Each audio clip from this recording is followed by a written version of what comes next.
राम राम जी, सभी भाई बहनों को राम राम। मैं हूं बाबा रामदास और आप देख रहे हैं स्लो जिंदगी। खरी खोटी पे तो स्ट्राइक आ गई है, तो स्लो जिंदगी चल रहा है सब। मेरे साथ है रंजय भाई। रंजय भाई, नमस्कार सबको बाबा जी। रंजय भाई, बहुत ही दुखद समाचार, बहुत ही दुखद दुर्घटना हुई है। 242 लोग तो हवाई जहाज के अंदर थे, और ग्राउंड पे जो हमारे ट्रेनी डॉक्टर्स का निधन हुआ है, और ग्राउंड पे अभी तो आंकड़े आ रहे हैं, पता नहीं कितने लोगों का। बड़ा बड़ा दुर्भाग्यपूर्ण। पर चमत्कार देखिए कि एक एक यात्री सकुशल बच गए हैं, वो भी एक बहुत बड़ा चमत्कार है। 1,26,000 लीटर तेल का विस्फोट, और एक व्यक्ति का इस तरीके से चमत्कारिक रूप से बच जाना। अच्छा, जब इम्पैक्ट हुआ होगा तो वो तो नैनो सेकंड के अंदर आग लग गई होगी।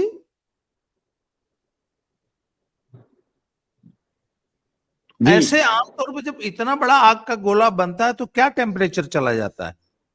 आपका ये गोले का ये इसका टेम्परेचर जो है 1200 से 1500 डिग्री सेल्सियस तक चला जाता होगा आराम से। और नैनो सेकंड में ही आग लग गई होगी। जी तब भी एक व्यक्ति का बच जाना उस डेब्री में से, और बर्न का कोई निशान नहीं, इसको कोई कैसे एक्सप्लेन कर सकता है? सर, इसको साइंटिफिकली तो कोई एक्सप्लेनेशन नहीं दिया जा सकता है। टेक्निकल कोई एक्सप्लेनेशन नहीं दिया जा सकता है। बस इतना बता सकते हैं कि उनकी किस्मत बहुत अच्छी थी। ईश्वर ने उनको धरती पे और जीवन दिया था, जिसकी वजह से वो जो है सकुशल हम लोग के बीच में है। बहुत अच्छा लग रहा है। एक्चुअली क्या होता है कि जब इतना बड़ा हादसा हो तो एक भी अगर आ जाते हैं ना, तो वो एक खुशी का एक एक है। मतलब वो रमेश जी जो जीवित बचे हैं, वो एक इसमें एक खुशी दे रहे हैं। और मैं बता नहीं सकता हूँ कि उनके एक के भी जीवित रहने से कितना अच्छा लग रहा है। मतलब it's out of the world. मतलब शब्दों में इसको बयान नहीं कर सकते हैं। जी मतलब ईश्वरीय सत्ता है, कोई एक सत्ता है जो ऐसे हादसे से भी आपको बचा जी के सुरक्षित निकाल लाती है। आप ये देखिए ना, जी जी मतलब जो लोग ईश्वर में विश्वास नहीं करते उनको तो बहुत बड़ा एक कारण मिल गया ना, हम्म कि नहीं भाई, ईश्वर है, एक ईश्वरीय सत्ता है जो आपको देख रही है। खैर, जी ड्रीम लाइनर दोनों इंजन्स का एक साथ फेल हो जाना, वो वो जो हडसन में जो गिरा था उसमें तो बर्ड हिट हुआ था। ये अचानक दोनों इंजन्स का फेल हो जाना, ये सैबोटेज भी एक हो सकती है क्या? बाबा जी, मैं बहुत लोगों के कमेंट देख रहा हूँ। इसमें एक यात्री है जिन्होंने इसी फ्लाइट में, क्योंकि ये फ्लाइट जो है दिल्ली से चली थी, ये आई थी अहमदाबाद, और अहमदाबाद से इसका सीधा फ्लाइट था लंदन के लिए। उसमें से एक हम्म, यात्री ने कुछ ट्वीट किया, उसके भी लोग स्क्रीनशॉट शेयर करें। तो मैं अपना बता दूं कि वो भी मैंने बहुत पढ़ा है, सारे वो ट्वीट भी जी, पढ़ा है मैंने। जी बहुत सारे तो इंटरनेशनल बनाई फ्लाइट में उन्होंने। मैं भी, बहुत सारे इंटरनेशनल फ्लाइट में आपको पता है मैं गया हूँ। चाहे एयर इंडिया में, मैंने इसी ड्रीम लाइनर में भी ट्रेवल किया हुआ है। एयर इंडिया और एयर बस की जो, और बोइंग एयर बस और एयर बस और बोइंग, और एक बहुत बड़ा जहाज होता है मैकडॉगलस करके है वो तो शायद मुंबई के एयरपोर्ट पे उतर भी नहीं पाएगा। दिल्ली जैसा रनवे चाहिए, या बैंगलोर का नया टर्मिनल जैसा रनवे चाहिए उस जहाज के लिए, जो कि मोस्टली आपको केएलएम रॉयल डच में दिखेगा। तो मैंने केएलएम हो, या एमिरेट्स हो, लुफ्थांजा हो, ऑस्ट्रियन एयरलाइन हो, एयर इंडिया हो, या कैथे पैसिफिक हो, बहुत एयरलाइंस में ट्रेवल किया है। चाइना एयरलाइंस में भी ट्रेवल किया है। तो मैं ये इसलिए बता रहा हूं कि जब भी आप प्लेन में जाते हैं, तो आपका जो इंफोटेनमेंट सिस्टम होता है वो प्लेन में बैठते ही चलता नहीं है। प्लेन का जो टेम्परेचर होता है वो भी ब्लोअर से एक एक स्थिति पे लाके रखते हैं कि इसमें एयर कंडीशनर चलता नहीं है, क्योंकि आप जमीन पे हैं। जमीन पे आप जब रहते हैं तो वो एक नॉर्मल ही प्रेशर में है, प्लेन का दरवाजा खुला हुआ है, नॉर्मल प्रेशर में है, नॉर्मल थोड़ा सा हल्का फुल्का वो एक चला के रखते हैं। लेकिन जब प्लेन टेक ऑफ करने वाला होता है, तो जब भी आप भी बाबा जी आगे से जब जाएंगे आप ध्यान देंगे, जब प्लेन रनवे पे जाता है तो आपको हल्की गर्मी महसूस होती है, क्योंकि प्लेन जो है उसका वो जो एयर कंडीशनिंग सिस्टम वो बंद कर देते हैं। जब प्लेन फुल टेक ऑफ कर जाता है, जब सीट बेल्ट ऑफ साइन हो जाता है, तब जाकर के वो आपका पूरा एयर कंडीशनिंग वगैरह प्रॉपर वो चालू करते हैं, टेम्परेचर मेंटेनेंस, और उसके बाद जो आपका इंफोटेनमेंट सिस्टम होता है वो फुल्ली फंक्शनल हो जाता है। और आपको बहुत सारे एयरलाइंस ऐसे हैं, मेरे ख्याल से इंटरनेशनल एयरलाइंस में मैं तो हम तो जब गए थे तो हमको इस एयर इंडिया में भी मिला था। बहुत सारे एयरलाइंस है जो आपको वाईफाई देती है, जो कि आप मतलब जिसपे आप उस वाईफाई पे आप वीडियो कॉल और फेसबुक और व्हाट्सएप ये नहीं चला सकते, बट लिटिल बिट चैटिंग वगैरह आप वहां से एक मैसेज भेज दिए अपने घर पे, currently I am flying over this country, क्योंकि सामने आपका जो इंफोटेनमेंट सिस्टम होता है वो आपको दिखाता रहता है कि आप कहाँ से उड़ रहे हैं, कितनी हाइट है, कितना डिस्टेंस है, कितना टेम्परेचर है, वो एक साइड में आता है। तो मैं ये तो उनकी उनकी जो कंप्लेन है, I care damn, I it's my foot. उनका बहुत सारे लोग होते हैं जो कि जीवन में कंप्लेन करने के लिए आते हैं कि अरे ये नहीं चल रहा है, वो नहीं चल रहा है। मैं तो इतनी एयरलाइन में इतनी फ्लाइट्स मारी है कि मुझे आज तक ना इंडिगो से शिकायत हुई है, ना स्पाइस जेट से शिकायत हुई है, ना कभी गो एयर से शिकायत रही, ना एयर इंडिया से शिकायत रही। तो बहुत लोगों को शिकायत ही शिकायत रहती है, तो उनकी उस शिकायत को मैं कुछ नहीं मानता हूँ।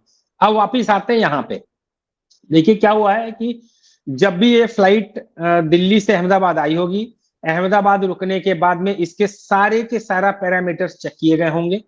जो एक एयरक्राफ्ट मेंटेनेंस कंपनी है, और एयरक्राफ्ट मेंटेनेंस के लिए जो बोइंग है, बोइंग के नॉमिनेटेड लोग, भले ही आप किसी भी, देखिए क्या होता है, ऐसा नहीं होता है कि आप कोई भी जो है चलाएगा एयरक्राफ्ट करने के लिए ना। बोइंग जो कंपनी होगी या एयरबस जो कंपनी होगी, वो कंपनी जिसको ऑथराइज करेगी, जिसके पास उसके ट्रेंड लोग होंगे, उसके ट्रेंड टेक्नीशियन होंगे, वही सिर्फ वहां पे अलाउड होंगे उसको टच करने के लिए। ऐसा नहीं हो सकता कि जैसे चल रहा है कि एक तुर्की की कंपनी को एयरक्राफ्ट के मेंटेनेंस का दिया गया है। अरे ऐसा नहीं है, वो नहीं कर सकते हैं, कोई भी ऐसा नहीं, जब तक कि बोइंग ने एक ऑथराइज करके एक टीम को बोइंग के प्लेन को चेक करने के लिए, देखने के लिए नहीं रखा होगा, वो एयर इंडिया की निगरानी में, एयर इंडिया के साथ ऑल मल्टीपल कोऑर्डिनेशन पे करने के बाद में एक टीम आएगी जिसने उस प्लेन को पूरी तरीके से चेक किया होगा। चेक करने के बाद में उसको गो अहेड दिया होगा। फ्लाइट जब अब आते हैं जहाज के इस स्थिति पे, जो स्थिति बनी है, जहाज अपने पार्किंग अपने बे से इसको पुश बैक दिया गया है, तब तक पायलट के पास में सारे सिग्नल से सारी इंफॉर्मेशन थी, एवरीथिंग इज ओके, क्योंकि पायलट सारी चीजों को अंदर बैठ के सारे पैरामीटर्स को वो चेक करते हैं। पुशबैक होता है, पुशबैक होने के बाद में वो इंजन को स्टार्ट करते हैं। इंजन स्टार्ट होने पे भी पायलट्स को कोई भी इसमें प्रॉब्लम नजर नहीं आई होगी, तो उन्होंने प्लेन को आगे जाके रनवे पे ले गए। रनवे पे जाने तक भी पायलट्स को इस प्लेन में कोई गड़बड़ी नजर नहीं आई। जब पायलट्स ने इसको थ्रोटल दिया और जब ये प्लेन रनवे पे दौड़ना चालू किया, उसके बाद इसने जब टेक ऑफ किया है, यहां से ही कुछ गड़बड़ चालू होती है, क्योंकि तब तक अब देखिए क्या होता है कि रनवे आपको मालूम है, अगर वहां पे रनवे पे जब इसको टेक ऑफ करने के टाइम पे भी अगर मान लीजिए पायलट को कुछ गड़बड़ समझ में आती है, then also it is too late, क्योंकि फिर काफी समय उसके बाद बचता नहीं है। अगर उस समय पे प्लेन को रोका जाए या कुछ किया जाए तो it will go and collide with the boundary. तो क्या हो, एक तो टेक ऑफ को अबॉर्ट नहीं कर सकता वो उस स्टेज पे, नहीं it is too late now, it is too late now. तो अब क्या होता है, वो प्लेन को ऊपर जब उसने उड़ाया होगा, मुझे लगता है कि जब प्लेन जब अपने रनवे पे रहा था तब भी पायलट गड़बड़ी इसमें नजर नहीं आई, नहीं तो पायलट ने उसी टाइम पे भी एटीसी को मैसेज दिया होता। पायलट ने उस समय पे कोई भी मैसेज नहीं दिया है, और ये पायलट बहुत अनुभवी पायलट है, मतलब कई हजारों घंटे चलाए हुए पायलट्स हैं, अच्छे टेक्नीशियंस हैं। 8,500 घंटे का उनको अनुभव है जी।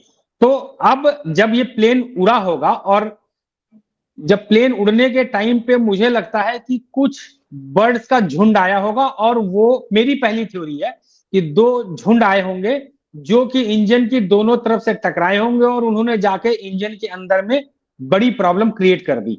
और जब ये 500 फीट पे जब एक नियमावली की तरफ 500 फीट पे जाकर के लैंडिंग गियर को क्लोज हो जाना चाहिए, लैंडिंग गियर बंद होता है, उसके 2 या 3 या 5 सेकंड के अंदर में नोज गियर भी बंद होता है। और आपने देखा होगा फ्लाइट में विंग्स जो होते हैं, आप देखे होंगे कि एक ऐसे विंग्स बंद होता है, क्योंकि लो एयर में प्लेन को पहले लेके जाते हैं, फिर उसको बंद करते हैं, वो फुल एयर में जाके फुल थ्रोटल पे फिर ऊपर चलता है। तो पायलट्स ने जो है उसको भी ओपन करने की कोशिश किया होगा कि चलो हम एयर का जो हमारे जो फ्रिक्शन लग रहा है वो भी हटा देते हैं, इसको पूरा ओपन कर देते हैं, जिससे कि हमको फुल थ्रोटल मिल जाए। वो भी नहीं मिला है। और 625 फीट पे आते आते उस 30 सेकंड के अंतराल में, 30 से 40 सेकंड के अंतराल में पायलट्स को ये समझ में आ गया था कि everything is out of control, और उन्होंने मेडे मेडे मेडे बोला है, और साथ में engine not getting power, engine not getting power करके, और प्लेन नीचे आना चालू हो गया है। और जब ये प्लेन नीचे आना चालू हुआ है, पहले तो जो अंदर बैठे होंगे उनको नहीं पता लगा होगा, लेकिन लास्ट के 10 से 7 या 5 सेकंड में उन लोगों को पता लग गया होगा कि now everything is over for them. तो जब प्लेन नीचे गिरा होगा तो उसके अंदर में 57-58 हजार लीटर पेट फ्यूल है। यू नो व्हाट हैपेंड, तो आपको तो सब लोग वीडियो में देख ही रहे हैं। तो एक तो मुझे ये लगता है कि जो कि शायद अब आने वाले समय पे पता लगेगा, जैसे जैसे इन्वेस्टिगेशन होगी चीजें पता लगेगी। ब्लैक बॉक्स जो होता है वो इंपॉर्टेंट होता है किसी भी प्लेन के लिए। प्लेन क्रैश में ब्लैक बॉक्स ऐसा डेटा देता है जिस डेटा से बहुत सारी चीजें आप एनालाइज कर सकते हैं। या वो ब्लैक बॉक्स से डेटा को एनालाइज किया जाए, हो सकता है वो पब्लिक डोमेन में उसका डेटा ना भी आए, आने का कोई ऐसा वो इंपॉर्टेंस भी नहीं है, जरूरी भी नहीं है। तो क्योंकि सिक्योरिटी रीजन से, इंजीनियरिंग रीजन से, बहुत सारे रीजन से इन डेटा को पब्लिकली आउट नहीं किया जाता है। जब आएगा तो पता लगेगा। और ये ब्लैक बॉक्स जो है यही जो है आने वाले समय पे लोगों को बताएगा कि एक्चुअली में हुआ क्या था। जी नहीं, आपने ये जो कहा ना कि नहीं पब्लिक डोमेन में नहीं आना चाहिए, सुब्रमण्यम स्वामी ने तो अमित शाह का और वो जो एविएशन मिनिस्टर उनका इस्तीफा मांगना शुरू कर दिया है, क्योंकि लाल बहादुर शास्त्री ने रेल दुर्घटना हुई थी तो इस्तीफा दिया था, तो अमित शाह को भी देना चाहिए, तो सुब्रमण्यम स्वामी मांग लिया है। अखिलेश भैया जो है उन्होंने कह दिया है कि तुरंत एकदम तुरंत 2 मिनट में हमको जो है हाउ दे दो, पूरा क्या नाम विश्लेषण करके दे दो। उनको अपने विश्लेषण अपने गांव भेजना है सफाई उनको गांव देखिए, मैंने जो पॉलिटिकल जो लोग कर रहे होंगे आज, तो पॉलिटिकल लोगों का जो भी कहना है वो कहते रहे। मेरा मेरा ये पॉलिटिकल वक्तव्य में मैं बिल्कुल भी नहीं हूँ। मैं तो टेक्निकल में आया था कि ये मेरी थ्योरी हो सकती है। दूसरी बहुत सारी थ्योरी चल रही है कि क्या ग्राउंड पे सबोटेज हुआ है या नहीं हुआ है, वो भी पता लग सकता है। ब्लैक बॉक्स एक ऐसी चीज है जो कि बहुत ही important, shock proof, fire proof, 1500-1700-1800 degree Celsius तक नहीं गलने वाले मेटल के बॉक्स के अंदर में, और शॉक प्रूफ जिसको कि इम्पैक्ट, मतलब अगर ये 30,000 फुट से भी अगर प्लेन गिरते हैं तो भी ब्लैक बॉक्स सही सलामत पाए जाते हैं।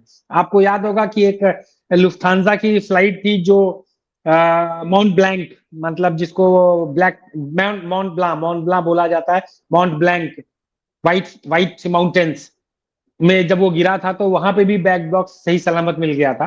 तो ब्लैक बॉक्स जब मिलता है तो उसके अंदर में वो डेटा होते हैं। वो डेटा कैसे आते हैं? वो सारे इंजन के डेटा होते हैं। जितना भी आपके कंट्रोल सिस्टम्स होते हैं सबके सब सेंसर से ड्राइव होते हैं। सेंसर सेंस करता है और ट्रांसमीटर उस डेटा को ट्रांसमिट कर देता है आपके ब्लैक बॉक्स में, और एक पायलट के कॉकपिट में वो सारा इंफॉर्मेशन पायलट देखता रहता है। और वही सारे इंफॉर्मेशन जो है पूरी फ्लाइट का जितना भी होता है वो उधर स्टोर होता चला जाता है, जिससे पता लगेगा कि हुआ क्या इसमें पूरा। और ये सेंसर्स भी ऐसे होते हैं जो इंजन में जो लगे होते हैं, ये मतलब आप देखेंगे तो जो मुंह से हम लोग थर्मामीटर लगाते हैं वो भी एक टेम्परेचर सेंसर है, लेकिन एक टेम्परेचर सेंसर जो वहां पे भी लगाया जाता है जो कि 1500, 1700, 1800 डिग्री तक पे काम करता है। बहुत छोटे होते हैं, माइक्रोन्स होते हैं, नाखून के साइज के ऐसे ऐसे छोटे छोटे सेंसर्स होते हैं बहुत सारे, जो कि टेम्परेचर, प्रेशर, कितना स्पीड चल रहा है, क्या एक्सेलरेशन है, क्या हाइट है, क्या डिस्टेंस है, क्या डिसेलरेशन है, all the data it keeps on recording. वो रिकॉर्ड करके सब स्टोर करके रखता है। उसी रिकॉर्ड से पता लग जाएगा। इवन फ्यूल भी, अगर फ्यूल का भी डेटा होता है कि क्या फ्यूल मिल रहा है, आ रहा है, नहीं आ रहा है, किस क्वांटिटी में आ रहा है, किस इंजेक्शन फ्यूल का हो रहा है, क्या वो प्रॉपर हो रहा है या नहीं हो रहा है। ये सारा का सारा डेटा मिल जाएगा, क्योंकि सेंसर्स होते हैं और वो सेंसर्स इतने स्ट्रांग होते हैं कि अगर वो प्लेन जल गया होगा तो वो सेंसर मिलेगा आपको वहां पे रहते हुए, ठीक ठाक काम करते हुए। और सेंसर्स ने वो डेटा जरूर सारे ब्लैक बॉक्स में दिया होगा, और वहां से जो इंजीनियर्स और साइंटिस्ट और जो लोग होंगे वो डेटा निकालेंगे, वो आने वाले टाइम पे पता लगाएंगे कि ये हो क्या रहा, हुआ क्या है। जी 1983 में एयर कनाडा क्रैश हुई थी सर, बीच हवा में उसका पेट्रोल खत्म हो गया था। जी अब गूगल लोग करेंगे तो वो मिल जाएगी घटना, 1983 में एयर सर कनाडा। 83 से लेके अभी तक बहुत सारी चीजें इवॉल्व हो चुकी हैं। 83 आप बात कर रहे हैं, लगभग 40-42 साल पुरानी बात कर रहे हैं। वो चीजें इवॉल्व हो जाती हैं। जब भी कुछ होता है तो वो चीजें आज की डेट में फ्यूल की वजह से, फ्यूल कमी होने की वजह से कोई प्लेन क्रैश हो जाएगा, इट इज इम्पॉसिबल, पता नहीं, लग जाता है। आपने बताया कि बोइंग का डेजिग्नेटेड ग्राउंड क्रू ही इंस्पेक्शन करेगा और फाइनल सर्टिफिकेट देगा। अभी मैं किसी की पोस्ट पढ़ रहा था, उन्होंने बताया कि एक बार जब अगर वो हो जाता है तो इवन क्रू भी वो उस सिस्टम तक, जो फ्यूल का जो सिस्टम है, जो पंप्स हैं, वहां तक वापस नहीं पहुंच सकते। Even the pilots can not, nobody can. तो जो ये थ्योरी चल रही है कि अचानक क्या इंजन्स को फ्यूल मिलना बंद हो गया, फ्यूल पंप बंद हो गए, या किसी ने पाइप काट दिया, कोई वहां पे ब्रिगेडियर सुरदेव सिंह टाइप आदमी था जिसने कुछ निकाल तो नहीं लिया कोई। भाई आजकल तो सैबोटेज थ्योरी सर चलानी है तो।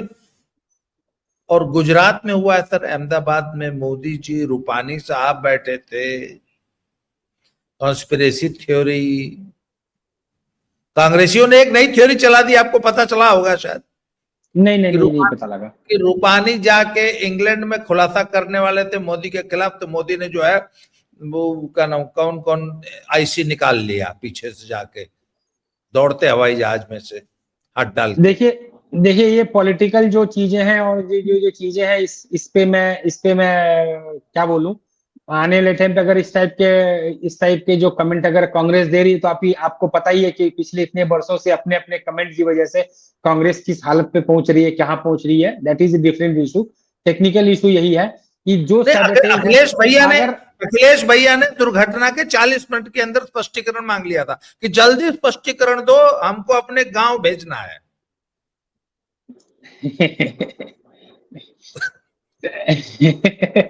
देखिए सर, इस सब पे मैं सफाई क्या में, बात कर सकता हूँ। नहीं देखिए नहीं, सफाई सफाई में सर है, एविएशन इंडस्ट्री के बहुत एक्सपर्ट सफाई में रहते हैं उनके गांव में, तो वो स्पष्टीकरण गांव भेजेंगे। देखिए सर, सोशल मीडिया पे कुछ भी चल सकता है। बहुत सारे मैं पोस्ट देख रहा हूं कि लोग बोइंग को जम के गरिया रहे हैं, ड्रीम लाइनर को। हाँ, लेकिन मैं एक अंतर बता दूं कि जो बोइंग की ड्रीम लाइनर 2011 में उन्होंने उन्होंने जो सीरीज 787-8 लॉन्च किया है, उसका ये पहला क्रैश है। 2011 के बाद से इस सीरीज में कोई भी गड़बड़ी नहीं आई है। They are more than 1000 planes flying in under operation, कुछ प्रॉब्लम नहीं आया है। हाँ, इसके पहले 2009, 10, 11 के टाइम पे कुछ ऐसे बोइंग के प्लेन्स में कि खास करके बैटरी में कुछ समस्या आई थी। जो बैटरीज उन्होंने यूज की थी वो बैटरी एक्सप्लोड की थी, जिसकी वजह से उसमें एक्सीडेंट्स आए थे। और वो तो खड़े प्लेन में भी आए थे। जापान एयरलाइंस यही यूज करती थी, और उनके खड़े एयरपोर्ट पे जो है ऐसी समस्या आई और बैटरी फट गई, और ड्रीम लाइनर को नुकसान हो गया। तो उन्होंने लगभग साल भर तक ड्रीम लाइनर को ग्राउंड करके रखा था। जब वो सारी समस्याएं सॉर्ट आउट कर दी गई, तो फिर जो दोबारा वो ड्रीम लाइनर्स को उड़ाया गया, वो आज भी चल रही है। तो क्या होता है कि अगर ये देखा जाए तो Boeing is a good company, उनके प्लेन्स अच्छे हैं, पूरे वर्ल्ड में इतने प्लेन चल रहे हैं, ऐसा भी नहीं है कि वो गिरते ही जा रहे हैं। ड्रीम लाइनर्स दुनिया भर की सारी एयरलाइंस यूज करती हैं, क्या एमिरेट्स हो, क्या एयर इंडिया हो, क्या लुफ्तांजा हो, क्या जापान एयरलाइन से लेकर के कहते हैं पैसिफिक लेना हो, या अल इटालिया लेना हो, या जो भी लेना, सब बड़ी एयरलाइंस, सब लोग ड्रीम लाइनर्स यूज करते हैं। अच्छा चलती हैं। मेरे मेरे हिसाब से मशीन है, कुड बी सम प्रॉब्लम हो सकता है, बट सबोटेज के चांसेस मुझे लगता है कि बहुत रेयर होगा। हो सकता है, पहला मेरा मानना है कि शायद अचानक से एक पंछियों का कोई झुंड जो है वो इंजन में आया। एक पंछी भी काफी है, मुझे लगता है 2-4 पंछी अगर दो आ गए होंगे और दोनों इंजन में अगर उनको हिट किया होगा, ये पॉसिबिलिटी हो सकती है। दूसरी पॉसिबिलिटी है कि मशीन जब इंजन ने जब ये प्लेन ने टेक ऑफ किया, वो टाइम पे कोई इलेक्ट्रॉनिक फेलियर हुआ होगा, जो इलेक्ट्रॉनिक फेलियर शायद ग्राउंड क्रू नहीं आइडेंटिफाई कर पाया था या नहीं था। रनवे पे जाने के बाद में थ्रस्ट लेने के टाइम पे वो इलेक्ट्रॉनिक फेलियर आया, जिसकी वजह से उसके सारे कंट्रोल्स चले गए। सो इसमें कॉन्स्पिरेसी थ्योरी कितनी है क्या है, मुझे डाउट है, बट यू नेवर नो। आने वाले टाइम पे देखते हैं कि ब्लैक बॉक्स को स्टडी करके लोग क्या डेटा निकालते हैं, क्या चीजें आगे आती हैं, वो आने वाले टाइम पे पता लगेगा। नहीं, ये एक चीज कि ये तो इस ड्रीमलैंडर में तो ट्विन इंजन होता है ना, 2 इंजन होता है, और मैंने सुना है कि एक इंजन पर भी प्लेन टेक ऑफ कर सकता है और उड़ सकता है और फिर जो है वापस आ जाता और इमरजेंसी लैंडिंग कर लेता। दोनों इंजन फेल हुए, इस वजह से ये दुर्घटना हुई। जी, अच्छा, दोनों इंजन फेल हुए हैं। वो जो लैंडिंग गियर है वो जो नहीं बंद हो पाया, एंड ऐसा मतलब कुछ एक्सपर्ट बता रहे थे कि the pilot was seen struggling with the landing gear, उसको बंद करने की यस, कोशिश वो अंत समय तक कर रहा था।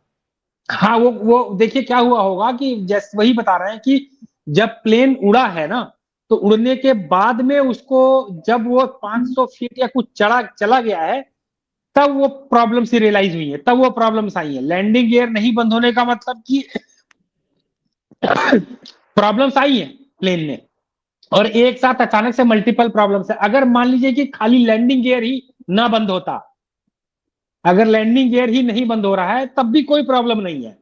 प्लेन का इंजन अगर काम कर रहा है, लैंडिंग गियर नहीं बंद हुआ, कोई बात नहीं, थोड़ा ऊपर जाएगा, घूम करके आएगा, उसी लैंडिंग गियर पे फिर से वो लैंड हो जाएगा। लैंड होने के बाद में उसको सॉर्ट आउट, अगर कई बार तो ऐसा भी होता है कि कई बार लैंडिंग गियर भी या नोज गियर खुले भी नहीं लैंडिंग करने के टाइम पे, स्टिल देयर आर पॉसिबिलिटी कि उसको रोक लिया जाए। ऐसे आते हैं सिस्टम की। मोरारजी, प्राइम मिनिस्टर मोरारजी देसाई का जो प्लेन क्रैश हुआ था, अगर आपको याद है, लैंडिंग गियर नहीं खुले थे और हवाई जहाज ने बेली लैंडिंग की थी और इम्पैक्ट नोज पे लिया था पायलट्स ने, इफ यू जी रिमेम्बर। जी जी जी जी। नॉर्थ ईस्ट में कहीं जा रहे थे, लैंडिंग गियर नहीं खुला था, प्राइम मिनिस्टर ऑन बोर्ड थे, एयरफोर्स का हवाई जहाज था, बेली लैंडिंग किया और इम्पैक्ट सारा का सारा नोज पर लिया, बेली पर इम्पैक्ट नहीं हुआ था, जिसमें दोनों पायलट्स मारे गए थे। आई स्टिल रिमेम्बर, हालांकि मेरी उम्र बहुत कम थी। जी, देखिए देखिए, थ्योरी लोग अपनी अपनी लेकर के आएंगे। कुछ लोग ऐसा कैलकुलेशन निकाल रहे हैं कि इतने किलो सामान था, इतने किलो के लोग थे, इतने किलो तेल था, टोटल मिला के इतना किलो हो गया, प्लेन को उड़ने की क्षमता इतनी, जरूरत से ज्यादा सामान लाद दिया। जरूरत से ज्यादा सामान अगर रहेगा, जैसे चीज लगी, तो वो पहले ही ग्राउंड पे निकाल देंगे। सारी चीजें रिकॉर्ड होती हैं। ये तो बिहार की डग्गा मार बसों वाला हाल हो गया। नहीं नहीं, हर चीज रिकॉर्ड होता है। हाँ। जब आप जाते हैं, सामान आप रखते हैं, तो आप जब आप बैगेज ड्रॉप करते हैं, तो आपके बैग का वजन कितना है, वो वजन पूरा का पूरा सारा कैलकुलेट होने के बाद में एयरपोर्ट अथॉरिटी को जाता है कि इतने किलो का वजन इसमें सामान रखा गया है, इतने यात्री हैं, और यात्री का एवरेज जो है वो निकाली जाती है कि भैया हर यात्री 150 किलो का तो नहीं होगा ना, ऑन एवरेज 70, 65, 80 का एवरेज निकाला जाता है। उसके हिसाब से इतने यात्री जाएंगे, इतना सामान जा रहा है, इतना तेल जा रहा है, इतने तेल की क्षमता, वो सब चीज कैलकुलेशन होती है जब और तक कि सामान प्लेन में। जचाते समय भी देखा जाता है कि जहाज बैलेंस में रहे, इधर इतना डाल दिया तो इधर इतना डालो, बैलेंस करो। यस, सामान के रखने का भी सिस्टम है प्लेन के अंदर में। ऐसा नहीं है कि वैसे रख दिया अंदर। जब आप देखते हैं सामान अंदर जाता है, तो अंदर में तमाम खाने बने होते हैं, और उसको बंद करने के लिए एक ये रस्सी टाइप का, पर्दा टाइप का चीज होती है, जिसको लॉक कर देते हैं। वहां पे सारी सामान उधर उधर लॉक होते हैं। ऐसा नहीं है कि जब आप उड़ रहे हैं तो इधर गए तो सामान यूं गिर रहा है, सामान, ऐसा नहीं होता। सब चीज व्यवस्थित होती है, बहुत प्रोटोकॉल होता है एक जहाज उड़ने में। तो ये it is one of the rarest जो मैं केस बोलता हूं प्लेन क्रैश का। और जब इसकी बहुत सारी चीजें जो है वो आने वाले टाइम पे ये पता लग जाएंगी, इसलिए कॉन्स्पिरेसी थ्योरी में मैं मुझे जो है, कोई है बिहारी बाबू, एक बाबा जी हैं, उन्होंने ये कॉन्स्पिरेसी थ्योरी चलाई है कि वो तेल वाला जो ट्यूब था वो किसी ने काट दिया है, और उसी ट्यूब में जितने देर में वो उड़ सके 30 सेकंड, उतना ही तेल जितना उसके पाइप पे था उतने में ही उड़ा है बस। अरे उनको बोले भैया पाइप में इतना तेल नहीं रहे, पाइप इतना, इंजन, प्लेन कितना तेल खाता है, पाइप वाले तेल से इंजन रनवे तक नहीं पहुंचेगा प्लेन। अगर ऐसा कुछ है तो मतलब पता नहीं कहां कहां से कौन कौन सी चीजें लोग लेकर के आ जाते हैं, आई डोंट नो। मुझे हंसी आ रही है चीजों को देख करके। नहीं, मुझे अच्छा, मुझे सॉरी, गर्मी बहुत है और यार खांसी आ रही है। मेरे मेरे मेरे मानना है, मेरी दो ही चीजें मुझे नजर आती हैं, या तो बोथ इंजन्स पे बर्ड हिट हुआ होगा, या फिर टेक ऑफ के टाइम पे there was suddenly some major control failure, और वो कंट्रोल फेलियर होने की वजह से लैंडिंग गियर से लेकर के इंजन तक का टोटल फेलियर उस 500 फीट के अंदर में हो गया, and everything was out of the pilots control. अगर मैं, पायलट्स को इतनी जानकारी होती है, इतना ट्रेनिंग, इतनी प्रशिक्षण होती है, वो तो फिर भी इतनी एक्सपीरियंस पायलट थे कि अगर इस पायलट को अगर 3 मिनट का मौका और मिल गया होता तो प्लेन सुरक्षित उतर गया होता। आपको अगर ध्यान हो, ज्यादा लंबी बात नहीं है, अभी 10 दिन पहले एक प्लेन श्रीनगर जा रहा था, इतनी लाइटनिंग उस पे ऊपर पड़ी, इतना खराब मौसम था, उसका नोज तक टूट गया, फूट गया, सब कुछ हो गया, फिर भी पायलट ने प्लेन को सुरक्षित नीचे उतार लिया। अभी कुछ दिन पहले एक जहाज और यही तूफान में ही इंडिया में फंसा था, उस तूफान से प्लेन को निकाला। आजकल के प्लेन ऐसे बने हुए हैं कि आंधी तूफान लाइटनिंग वगैरह ये होती रहती है, उसमें ये रहते। मैं खुद इसी लखनऊ में उतरते समय 2023 की जून में भयंकर टर्बुलेंस में पड़े थे। ऐसे टर्बुलेंस में पड़े थे कि प्लेन से बाहर निकले थे तो 90% जनता प्लेन से बाहर निकल के जमीन में बैठ गई, कांप रहे थे लोग, ऐसा टर्बुलेंस था, उतर गए सुरक्षित। तो अगर इस पायलट को थोड़ा सा भी अगर समय मिला होता तो ये इस प्लेन को किसी ऐसी जगह पे ले जाकर के, किसी खाली मैदान या किसी और पे जाके इसी लैंडिंग गियर के भरोसे पे ये जरूर उतार ले जाता, किसी हाईवे के किनारे। थोड़ा नुकसान होता, ज्यादा नहीं होता, लेकिन वो प्लेन उतार ले जाता।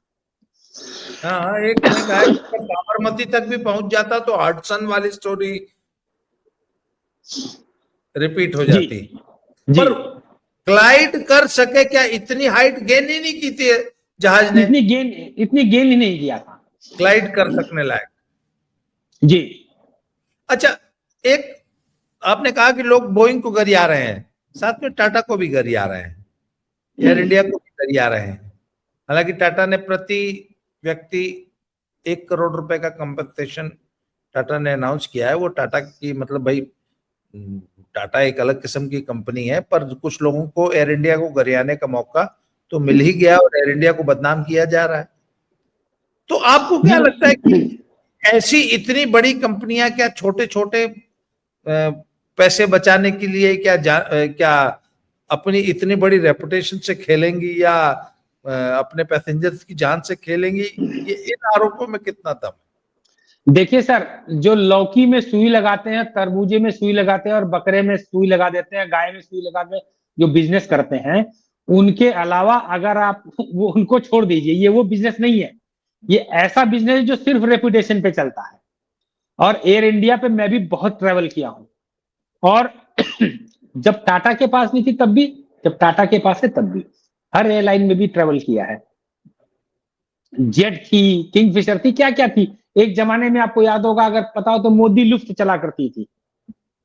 एक जमाने में ईस्ट वेस्ट एयरलाइन चला करती थी जो खाली नॉर्थ ईस्ट में चलती थी। हमारे कलकत्ता से, वो जोरहाट कलकत्ता से अगरतला, कलकत्ता से इम्फाल की फ्लाइटें हुआ करती अरे थी। वो सहारा श्री भी तो चलाते थे, सहारा प्रणाम। सहारा एयरलाइन, तो 1997 से लेके आज तक बहुत एयरलाइन देखी, सब देखी, सबके सेट प्रोटोकॉल होते हैं, सबके नियम होते हैं। उन नियम से, उन प्रोटोकॉल से कोई भी एयरलाइन हट नहीं सकती है, क्योंकि सब पे निगाह रहती है। अगर कोई हटना भी चाहेगा तो उसके इतने कंट्रोल्स। अगर आप देखेंगे तो जब प्लेन रुकता है, प्लेन रुकने के बाद बड़ी छोटी सी चीज गौर करने वाली है, प्लेन रुकता है, प्लेन रुकने के बाद में जब वो स्टेयर केस आती है लोगों को उतरने के लिए, तो वो स्टेयर केस लगा करके सीधे यात्री को उतरने को नहीं बोला जाता है। पहले आपका क्रू मेंबर एक उस पर चल के जाके ट्राई करके दिखाता है कि चीज सुरक्षित, तब वो यात्री को उतरने के लिए बोलते हैं, अगर आपने ध्यान दिया हो। यहां तक भी ये भी रिकॉर्ड किया जाता है, ये भी एटीसी से और जगह जगह कैमरे से देखा जाता है ये इन्होंने किया है या नहीं किया है।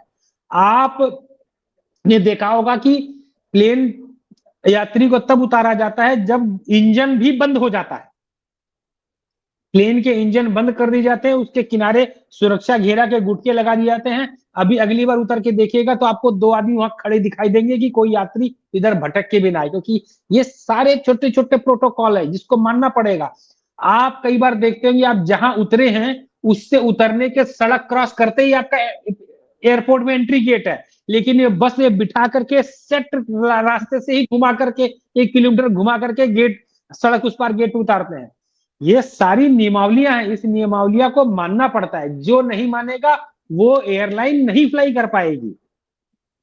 तो ये जो छोटी मोटी तो आपको ये नहीं लगता कि एयर इंडिया और टाटा को बदनाम करने का एक सुनियोजित तरीके से, अच्छा एयर इंडिया का संडास चौक हो गया, फ्लाइट वापस लौट आई, एक आदमी ने सही से काम नहीं किया अपना, एक आदमी ने सही काम नहीं किया, इतना लोग मर गया। देखिए सर, मैं बताता हूं, मैंने जैसे बताया 1997 में मैंने अपनी पहली फ्लाइट ली थी डोमेस्टिक, और 1997 में ही मैंने अपनी पहली इंटरनेशनल फ्लाइट ली थी। तब से आप मुझे बहुत नजदीक से जानते हैं, कितने देश, कितना देश, भारत कहां कहां नहीं गए हैं। आज तक आपने कभी मेरे मुंह से किसी एयरलाइन की शिकायत सुनी है? एक जो रेगुलर फ्लायर होगा जो जाता है वो खाली इस चीज से मतलब रखता है कि मैं अंदर घुसूं, मेरी फ्लाइट मिल जाए, मैं चला, वो जाके चुपचाप आगे बंद करके सो जाता है या पुस्तक पढ़ लेता है या कुछ कर लेता है, जाके उतरता है, सामान उठता है, अपने काम से जाता है। उसको समय नहीं है ये देखने के लिए, या वो ये नहीं केयर करता है, क्योंकि आपकी लाइफ में इतने सारे चीजें हैं कि ये छोटी चीज पे why you are to create sorrows in your life. तो मैंने तो एयरपोर्ट पे लोगों को तमाशा करते देखा है, लोग फालतू के तमाशा लड़ते देखा। एयरपोर्ट पे मैंने एयर होस्टेस से लड़ते देखा। मैंने एक बार चेन्नई से फ्लाइट ली थी, चेन्नई टू लखनऊ, सुनिए सुनिए मेरी बात सुनिए 10 सेकंड के लिए। Lucknow to Chennai to Lucknow via Delhi SpiceJet की फ्लाइट थी।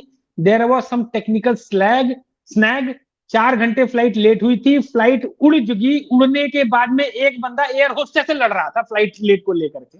इतनी तो बुद्धि है यहाँ पे ट्रेवल करने वाले लोगों को, तो फिर कुछ भी कर सकते हैं यहाँ पे लोग। जी, आपने कहा ना लोग शिकायत करते हैं, मैं मनाली में रहता हूं, हनीमून कपल जो आते हैं और मनाली में आके कभी वो इससे कभी उससे कभी उससे लड़ जाते हैं, तो मैं उनको एक बार मुझे ऐसा एक लड़ाई में मैंने कहा, जो व्यक्ति लड़ रहा था, मैंने कहा अभी ये सब लोकल है, तुमको पीट के तुम्हारा थोबड़ा बिगाड़ देंगे, तुम यहाँ लड़ाई करने आए हो कि अपना हनीमून एंजॉय करने आए हो।